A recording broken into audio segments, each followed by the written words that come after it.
الحمدلله والصلاة والسلام على رسول الله.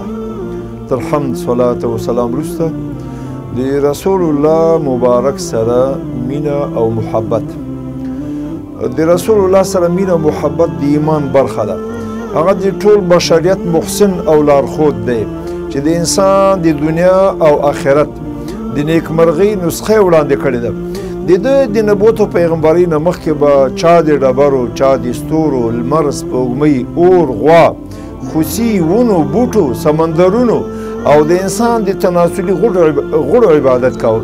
چا به انسان ته سجدې لګولې. په لوی هندوستان کې به ښځو د میړونو عبادت کاوه. راز راز معبودان یې ځان ته نیولي وو او د حقیقي معبود څخه نړۍ په غفلت کې پرته وه. د بېوزلو په خاصه توګه د ښځو حالت ډېر خراب و. خلکو به لوڼې ژوندۍ ښخولې.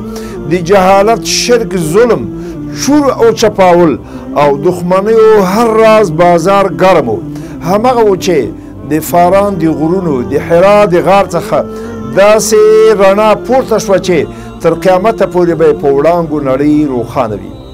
د اسلام داسې ځلانده لمر څرک وواهه چې د کفر و جهالت لویې تیارې څیرې کړې. پیغمبر صلی الله علیه وسلم مبعوث او د توحید پیغام، د محبت پیغام، د رحمت پیغام، د عدل او انصاف پیغام یې له ځانه سره بشریت ته راوړ. ښځې د ظلم او زور څخه وژغورلې.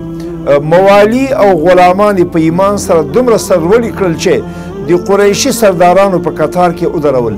حضرت بلال مولا او سردار او لدی فارسی سلمان، زید او د هغه زوی اسامه د هغه لښکر مشران کړل چې تر قماندې لاندې د ابوبکر او عمر فاروق په څېر شخصیتونه وو. دا ځکه چې هغه د الله تعالی رښتینی بنده، د الله تعالی په حق استازی او رحمت للعالمین او هغه د بشریت ستر محسن و.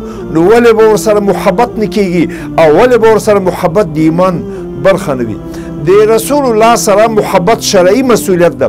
الله تعالی فرمایلی دي: قل ان كان آباؤكم وابناؤكم واخوانكم وازواجكم وعشيرتكم واموال اقترفتموها وتجاره تخشون كسادها احب اليكم من الله ورسوله وجهاد في سبيله فتربصوا حتى ياتي الله بامره والله لا يهدي القوم الفاسقين.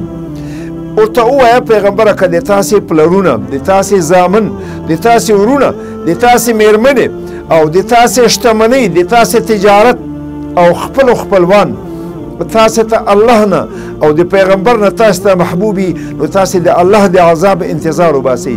بېشکه الله فاسق قوم ته سمه لاره نه ښیي. رسول الله فرمایي: لا یؤمن احدکم حتی اکون احب الیه من والده وولده والناس اجمعین.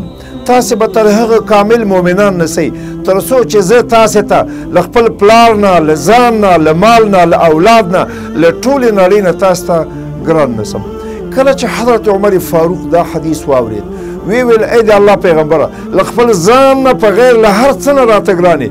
رسول الله ورته وویل: نه هېڅکله، تر څو درته له خپل ځان نه هم ګران نسم. حضرت عمر وویل: ای د الله رسوله، اوس راته له خپل ځان نه هم ګران یاست. نو رسول الله وفرمیل: الان یا عمر، یعنی د تا ایمان اوس تکمیل سه ای عمر. رسول الله فرمایی: ذاق طعم الایمان من رضی بالله ربا وبالاسلام دینا وبمحمد صلی الله علیه وسلم نبیا و رسولا. د ایمان خوند هغه چا وڅاکه چې چاته الله او د الله پیغمبر او د الله دین ګران وي او اسلام د نظام په توګه او د قانون په توګه مني او اسلام ورته ګران وي. سبحانك اللهم وبحمدك اشهد ان لا اله الا انت استغفرك واتوب اليك.